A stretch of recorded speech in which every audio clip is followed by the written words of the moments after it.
A judge has ordered that Donald Trump will be sentenced on the 10th of January in his hush money case in New York, less than 2 weeks before he is set to be sworn in as president.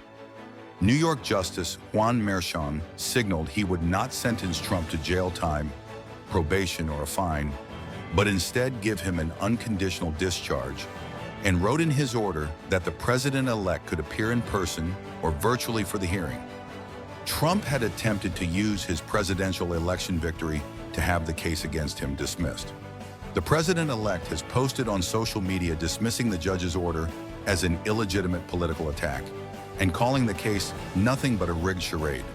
Trump was convicted in May of 34 felony counts of falsifying business records related to a $130,000, 105,000-pound payment to adult film star Stormy Daniels.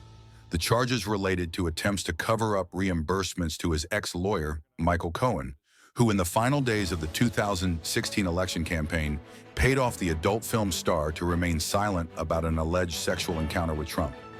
The president-elect has denied all wrongdoing and pleaded not guilty, arguing the case was an attempt to harm his 2024 presidential campaign.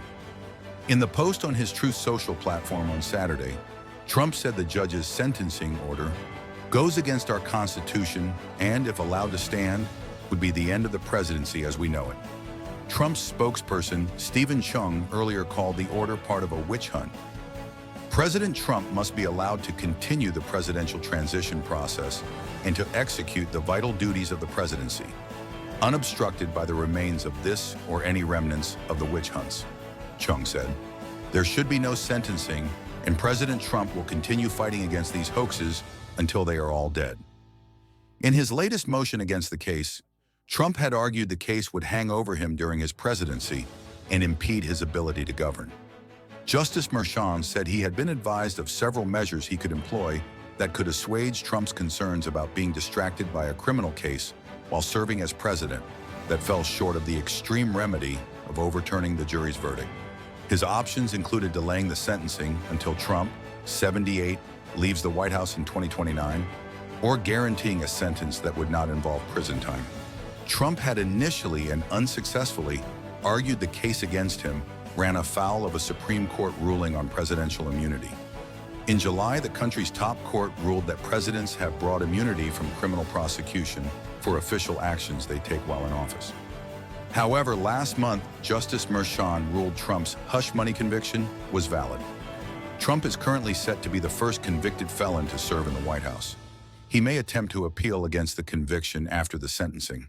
While falsifying business records is punishable by up to 4 years in prison in the U.S., there is no minimum sentence and incarceration is not required. Even before his election victory, legal experts thought it was unlikely Trump would face jail time given his age and his legal record.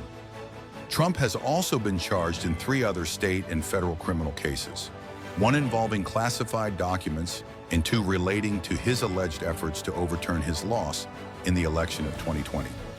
The president-elect was initially scheduled to be sentenced on November 26th, but Justice Merchan pushed the date back after Trump won the presidential election.